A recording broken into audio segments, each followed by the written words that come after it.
제가 한국에 돌아온 지 벌써 1년이 지났습니다.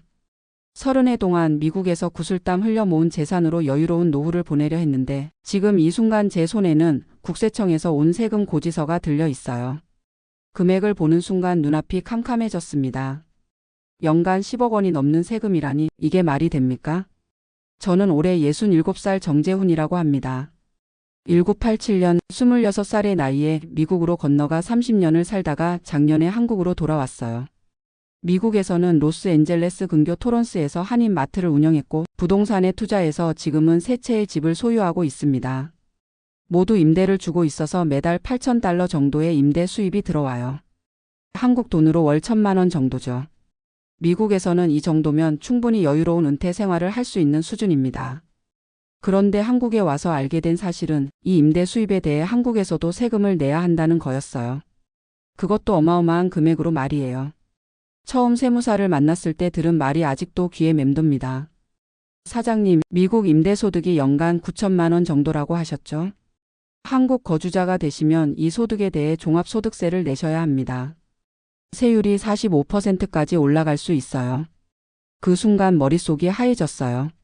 45%라니 거의 절반을 세금으로 내야 한다는 뜻이잖아요. 잠깐요, 미국에서도 세금을 내고 있는데 한국에서도 또 내야 한다는 말씀이신가요? 네, 맞습니다.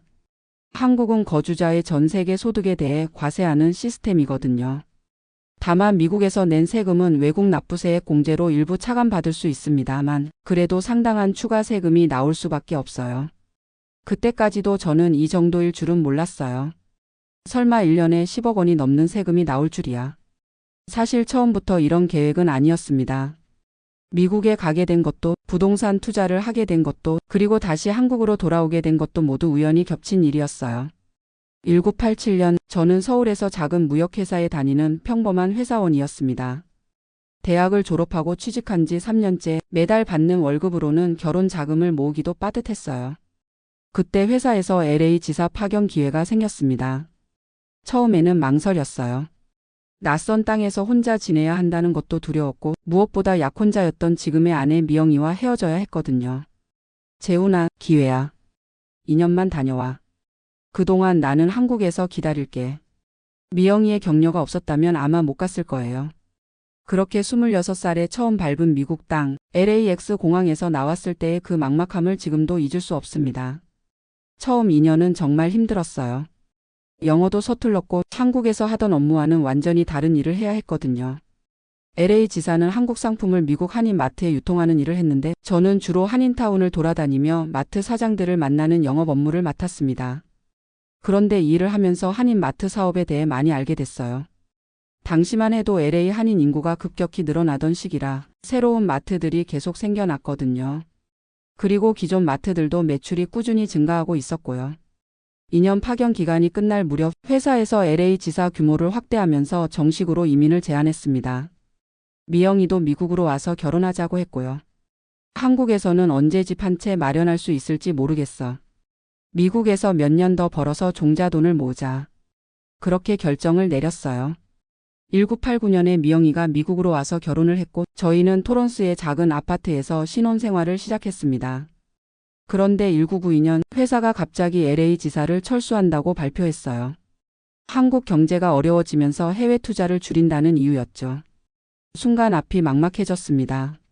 한국으로 돌아갈 수도 있었지만 그러기에는 이미 미국 생활에 적응이 되어 있었고 무엇보다 아내가 임신 중이었거든요. 미영이는 미국에서 아이를 낳고 싶어 했어요. 재훈아, 우리 마트 하나 해보자. 어차피 한인타운은 잘 알고 있잖아. 사실 두려웠습니다. 회사원에서 갑자기 사업자가 된다는 게 쉬운 일은 아니었거든요. 하지만 달리 선택의 여지가 없었어요. 다행히 회사에서 받은 퇴직금과 그동안 모은 돈을 합쳐서 토론스에 있는 작은 한인 마트를 인수할 수 있었습니다. 가게 평수는 500평 정도였는데 임대료가 월 $5,000였어요. 지금 생각해보면 정말 작은 가게였지만 그때는 그것도 큰 모험이었죠. 첫 아이 민수가 태어난 게 1993년이었어요. 미영이는 출산 후 2달 만에 마트 일을 도와주기 시작했는데 정말 고마웠습니다. 새벽 5시에 일어나서 밤 10시까지 일하는 게 일상이었거든요. 마트 운영 초기에는 하루하루가 전쟁 같았어요. 한국 상품 공급 업체들과 관계를 맺고 매출을 늘리기 위해 온갖 아이디어를 짜내야 했거든요. 토요일에는 김치찌개와 불고기를 무료로 시식회를 열기도 하고 한국 전통 음식 재료를 구하기 어려워하는 손님들에게는 주문받아서 직접 공급해 주기도 했어요. 그렇게 3년 정도 지나니까 마트가 안정화되기 시작했습니다. 매출도 꾸준히 늘었고 단골 손님들도 생겼어요. 특히 새로 이민 온 분들이 저희 마트를 많이 찾아주셨는데 단순히 물건을 파는 것뿐만 아니라 생활 정보도 많이 알려드렸거든요. 사장님, 아이 학교는 어디로 보내야 하나요? 병원은 어디가 좋은지 아세요? 이사 올 때 어디서 트럭을 빌릴 수 있나요? 이런 질문들을 정말 많이 받았어요. 그럴 때마다 제가 아는 정보를 최대한 자세히 알려드렸죠. 그러다 보니 자연스럽게 저희 마트가 한인들의 정보 교류 장소가 되었어요. 2997년 둘째 민지가 태어났을 때는 마트 사업이 궤도에 올라 있었습니다. 그 무렵 토론스 지역에 한국인들이 많이 이사 오면서 부동산 가격이 오르기 시작했어요. 저희가 살던 아파트도 값이 많이 올랐고요. 그때 부동산 에이전트가 제안을 했어요. 재훈 씨, 지금 집값이 많이 올랐으니까 팔고 더 큰 집으로 이사 가는 게 어때요? 다운 페이먼트만 조금 더 준비하면 단독주택도 살 수 있어요. 처음에는 망설였어요. 빚을 내서 집을 사는 게 부담스러웠거든요. 하지만 미영이가 적극적이었어요. 여기서 계속 살 거면 우리 집이 있어야지. 아이들도 크고 있는데 아파트에서는 너무 좁아. 그렇게 2998년에 토런스에 단독주택을 샀습니다. 3베드룸에 2베스룸인 1800스퀘어피트 집이었는데 가격이 28만 달러였어요. 다운 페이먼트로 5만 달러를 내고 나머지는 30년 모기지를 끼웠죠. 집을 사고 나니까 마음이 한결 편해졌어요. 이제 정말 미국에서 뿌리를 내리고 사는구나 하는 생각이 들었거든요. 아이들도 좋아했고 무엇보다 미영이가 행복해했어요. 마트 사업은 계속 잘 됐습니다. 2000년대 들어서면서 LA 한인 인구가 더욱 늘어났고 저희 마트도 덩달아 성장했어요. 2003년에는 기존 가게 옆에 빈 점포까지 임대해서 매장을 확장했습니다. 그런데 2004년 예상치 못한 기회가 찾아왔어요. 저희 집 근처에 있던 집이 매물로 나온 거예요. 집 주인이 갑자기 한국으로 이사를 가게 되면서 급매로 내놓은 건데 시세보다 5만 달러 정도 싸게 나왔거든요. 재훈아, 이 집 사서 임대 주면 어떨까? 월세로 모기지 페이먼트는 충분히 커버할 수 있을 것 같은데. 미영이의 제안이었어요. 사실 부동산 투자에 대해서는 전혀 몰랐지만 계산해 보니 나쁘지 않았어요. 집값이 30만 달러인데 임대료를 월 2,500달러 정도 받을 수 있었거든요. 모기지 페이먼트가 월 2,000달러 정도였으니까 매달 500달러씩은 플러스가 되는 셈이었죠. 그렇게 첫 번째 투자용 부동산을 샀습니다. 다운 페이먼트로 6만 달러를 내야 했는데 마트에서 번 돈을 계속 저축해둔 게 도움이 됐어요. 첫 번째 투자가 성공적이었어요. 임대료도 꼬박꼬박 들어왔고 집값도 서서히 오르기 시작했거든요.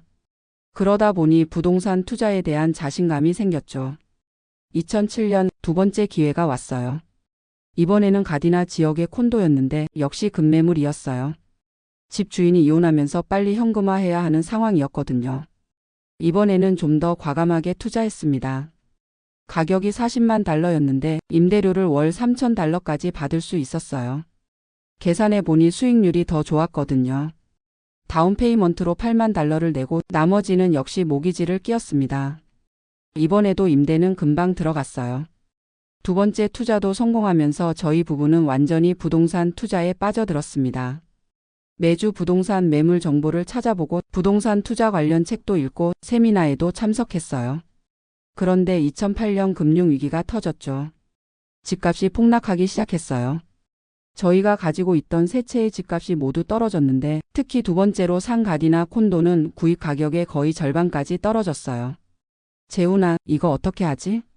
집값이 이렇게 떨어지면 우리 망하는 거 아니야? 미영이도 많이 불안해했어요. 솔직히 저도 두려웠습니다. 자칫하면 모든 걸 잃을 수도 있는 상황이었거든요. 하지만 그때 한 가지 다행이었던 건 임대료는 그대로 들어온다는 거였어요. 집값은 떨어졌지만 임차인들은 계속 살고 있었고 임대료도 꾸준히 지불했거든요. 일단 버텨보자. 집값은 언젠가 다시 오를 거야. 그렇게 버티기 시작했어요.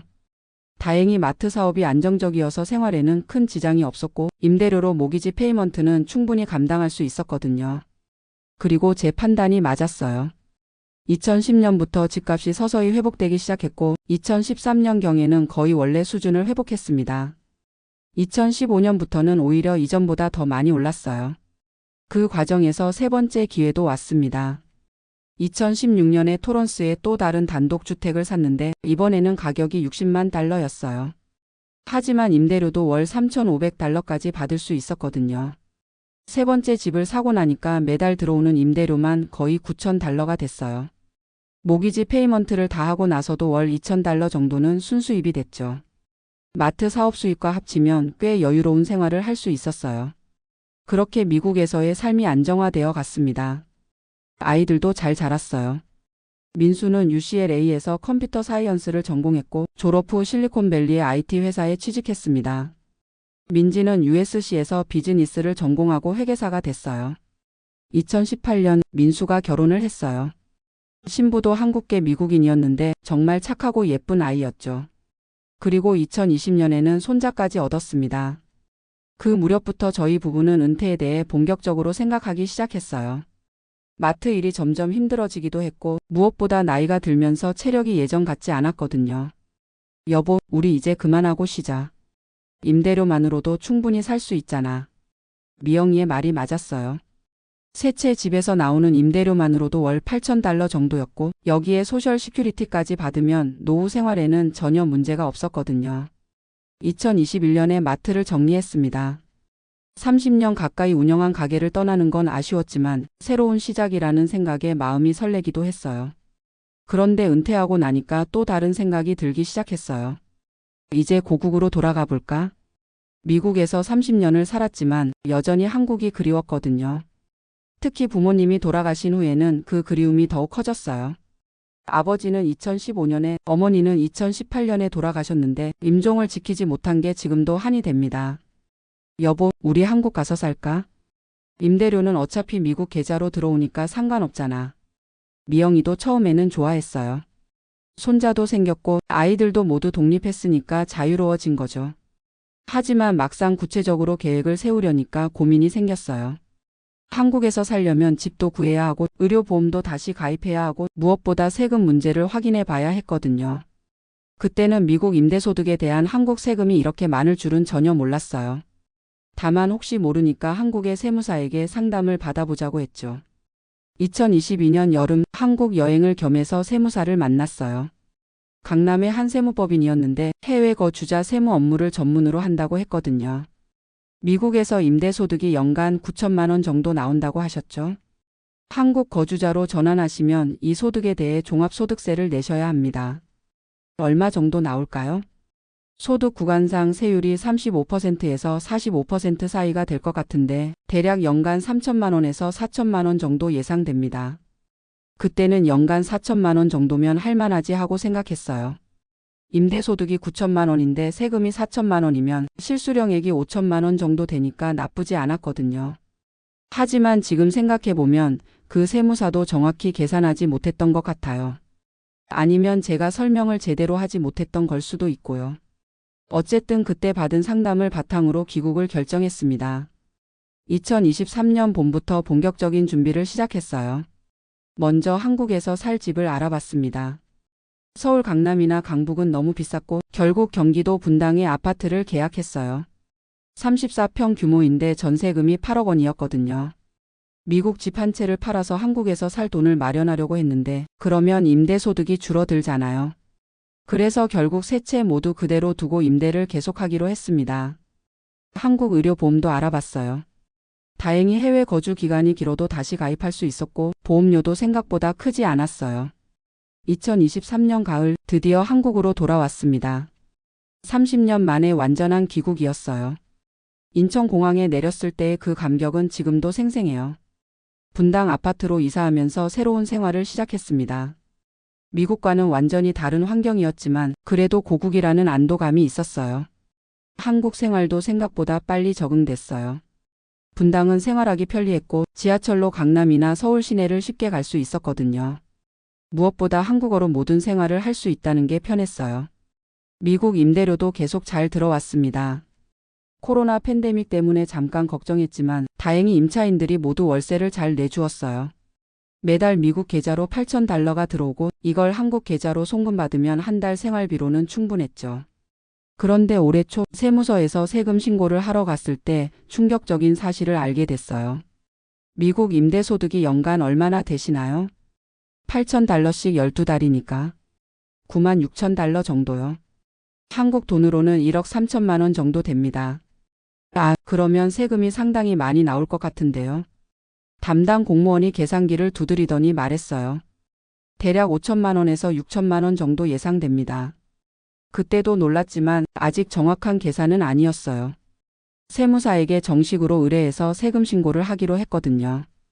그런데 세무사가 정확히 계산해서 나온 세금이 문제였어요.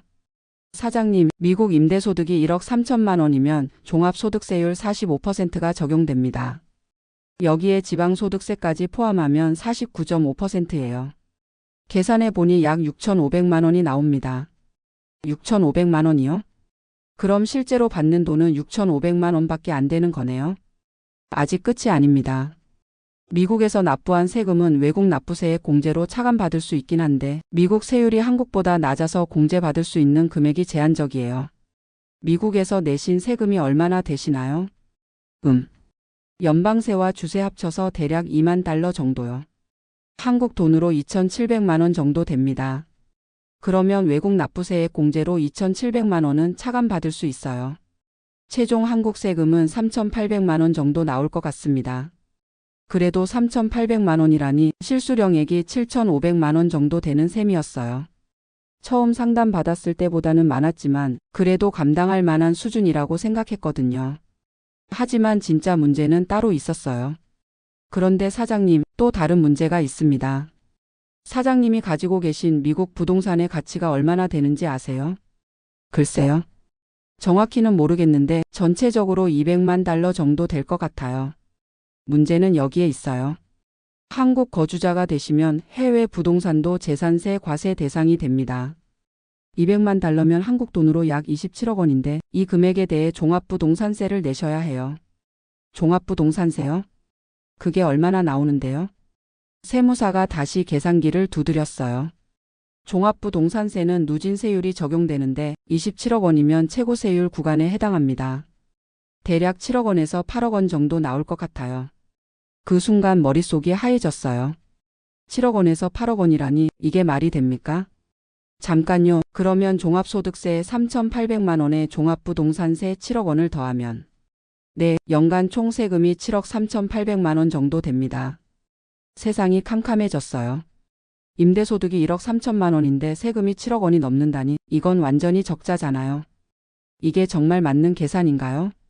다른 방법은 없나요? 안타깝지만 한국 세법상 맞는 계산입니다. 다만 몇 가지 절세 방법을 검토해 볼 수는 있어요.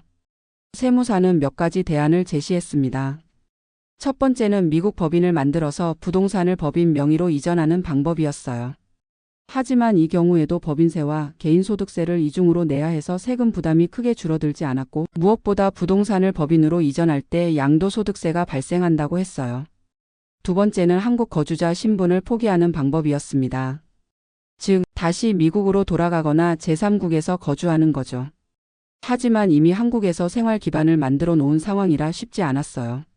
세 번째는 부동산을 처분하는 방법이었어요. 하지만 이 경우 미국에서 양도소득세를 내야 하고 무엇보다 안정적인 임대소득원을 잃게 되는 거였죠. 어떤 방법도 완벽한 해결책이 될 수 없었어요. 집에 돌아와서 미영이에게 상황을 설명했을 때 미영이도 말을 잇지 못했어요. 여보, 이거 어떻게 해야 해? 이렇게 세금을 내면 우리 파산하는 거 아냐? 나도 모르겠어. 이런 일이 생길 줄 몰랐어. 그날 밤 잠을 이룰 수 없었어요. 30년 동안 열심히 모은 재산이 세금 때문에 하루아침에 날아갈 수도 있다는 생각에 막막했거든요. 다음 날부터 여러 세무법인을 찾아다니며 상담을 받았어요. 혹시 다른 해석이나 절세 방법이 있을까 해서요. 하지만 어디서나 비슷한 답변이 돌아왔습니다. 한국 거주자가 해외 자산을 가지고 있으면 종합부동산세 과세 대상이 맞습니다. 세율도 계산이 맞고요. 합법적인 절세 방법이 제한적입니다. 절망적이었어요. 그러던 중 한 세무사가 조금 다른 조언을 해줬어요. 사장님, 일단 올해 세금 신고는 정상적으로 하시고 장기적으로는 거주지를 다시 검토해 보시는 게 좋을 것 같아요. 한국에서 계속 살 계획이시라면 부동산 처분도 고려해야 할 것 같고요. 부동산을 팔면 미국에서 세금을 또 내야 하지 않나요? 네, 양도소득세는 나올 겁니다. 하지만 매년 7억 원씩 세금을 내는 것보다는 나을 것 같아요. 게다가 부동산을 처분해서 한국에 들여오면 종합부동산세 부담은 없어지죠. 계산해 보니 그 말이 맞았어요. 미국 부동산 세 채를 모두 팔면 현재 시세로 대략 200만 달러, 즉 27억 원 정도 받을 수 있었어요. 양도소득세를 내고 나면 약 20억 원 정도가 남을 것 같았고요. 20억 원을 은행에 예금하면 연 2% 이자율로 연간 4천만 원 정도의 이자 소득이 나와요. 이자 소득세를 제하면 실수령액이 3천만 원 정도 되고 여기에 미국 소셜 시큐리티와 한국 국민연금을 합치면 월 300만 원 정도는 확보할 수 있을 것 같았어요. 하지만 이렇게 되면 지금보다 생활 수준을 많이 낮춰야 했어요. 임대소득으로 월 1천만 원씩 받던 것과는 차이가 크거든요. 여보, 어떻게 할까? 정말 부동산을 팔아야 할까? 미영이와 몇 날 며칠을 고민했어요. 쉽게 결정할 수 있는 문제가 아니었거든요. 그러던 중 미국에 있는 아들 민수에게 전화가 왔어요. 아버지, 세금 문제 때문에 고생이 많으시죠? 제가 알아본 바로는 다른 방법도 있을 것 같은데요. 다른 방법이? 아버지가 다시 미국으로 오셔서 시민권자 신분을 유지하시는 거예요. 한국에는 연에 몇 달씩만 오시고요. 그러면 한국 거주자가 아니니까 세금 문제가 해결되잖아요. 민수의 제안이었어요. 사실 이 방법도 생각해 봤었는데 실제로 실행하기는 쉽지 않았어요. 한국에서 생활 기반을 만들어 놓았는데 다시 미국으로 돌아간다는 게 말이에요. 민수야, 아버지가 이제 나이도 있고 미국에서 혼자 지내기가 쉽지 않을 것 같은데. 괜찮아요. 저희 집 근처에 시니어 아파트먼트가 있는데 거기서 사시면 돼요. 관리도 잘 되어 있고 병원도 가깝거든요. 민수는 구체적인 계획까지 세워놨더라고요. 임대 관리도 제가 도와드릴 수 있어요. 요즘은 프로퍼티 매니지먼트 회사들이 잘 되어 있어서 크게 신경 쓸 일도 없고요. 아들의 제안을 진지하게 고려해 봤어요. 하지만 미영이가 반대했어요. 재훈아, 이제 와서 다시 미국으로 돌아간다고? 우리 나이에 또 다른 나라에서 적응하며 살기가 쉽겠어? 차라리 부동산을 팔고 한국에서 조용히 사는 게 낫지 않을까? 미영이의 말도 일리가 있었어요. 67살과 65살의 나이에 다시 이주한다는 게 쉬운 일이 아니거든요. 게다가 한국에서의 생활이 생각보다 만족스러웠어요. 고민 끝에 결정을 내렸습니다. 부동산 한 채만 팔고 나머지 두 채는 그대로 유지하면서 세금을 내기로 한 거예요. 한 채를 팔면 대략 6만 달러 정도의 양도소득세를 내고 50만 달러 정도를 받을 수 있어요. 이 돈으로 당분간 세금을 납부하고 장기적으로는 다른 방법을 더 찾아보기로 했죠. 부동산 두 채에서 나오는 임대소득은 월 5천 달러 정도, 한국 돈으로 연간 8천만 원 정도예요. 종합소득세는 약 3천만 원, 종합부동산세는 부동산 가치가 줄어들어서 4억 원 정도로 계산됐어요. 총 세금이 4억 3천만 원 정도죠. 여전히 적자이긴 하지만 팔아서 받은 돈으로 몇 년은 버틸 수 있을 것 같았어요. 그 사이에 세법이 바뀔 수도 있고 다른 해결책을 찾을 수도 있잖아요. 지금 미국 부동산 중 한 채를 매물로 내놓은 상태예요. 다행히 관심을 보이는 바이어들이 몇 명 있어서 곧 팔릴 것 같아요. 돌이켜보면 참 아이러니한 상황이에요. 젊었을 때는 돈을 벌기 위해 고국을 떠났다가 노년에는 고국으로 돌아왔는데 세금 때문에 또 고생하고 있으니까요. 사실 처음에는 한국 세무당국을 원망하기도 했어요. 왜 이렇게 세금을 많이 걷는 거야 하고 말이에요. 하지만 생각해보니 법이 그렇게 되어 있는 걸 어떻게 해요.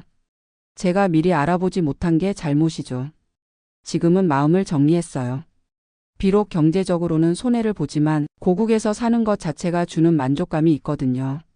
언어 소통의 편리함, 문화적 친밀감, 의료 시스템의 접근성 등을 생각하면 충분히 가치가 있다고 봐요. 무엇보다 이제 나이가 들어가면서 건강이 가장 중요한데 한국의 의료 시스템이 미국보다 훨씬 좋거든요.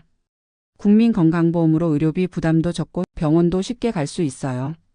미국에서는 메디케어가 있어도 본인 부담금이 상당했는데 한국은 정말 의료비가 저렴해요. 얼마 전에 종합검진을 받았는데 비용이 미국의 10분의 1도 안 되더라고요.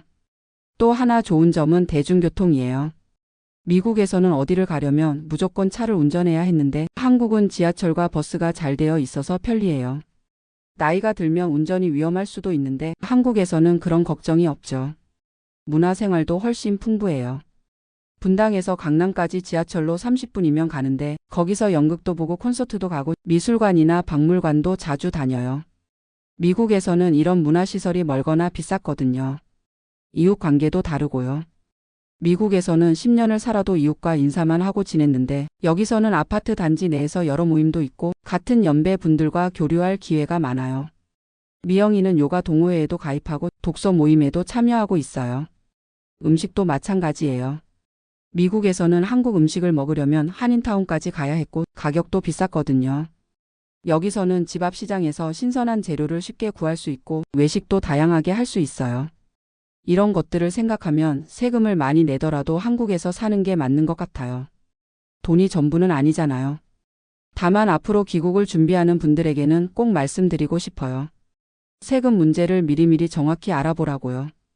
특히 해외 자산이 많은 분들은 더욱 신중하게 준비하셔야 해요. 저처럼 뒤늦게 알고 당황하지 마시고 귀국 전에 세무 전문가와 충분한 상담을 받으세요. 그리고 여러 가지 시나리오를 검토해 보시고요. 세법은 복잡하고 개인 상황에 따라 달라질 수 있으니까 한 명의 세무사 의견만 듣지 마시고 여러 곳에서 상담 받아보시는 것도 중요해요. 저희 경우에는 결과적으로 손해를 보는 선택을 했지만 그래도 후회하지는 않아요.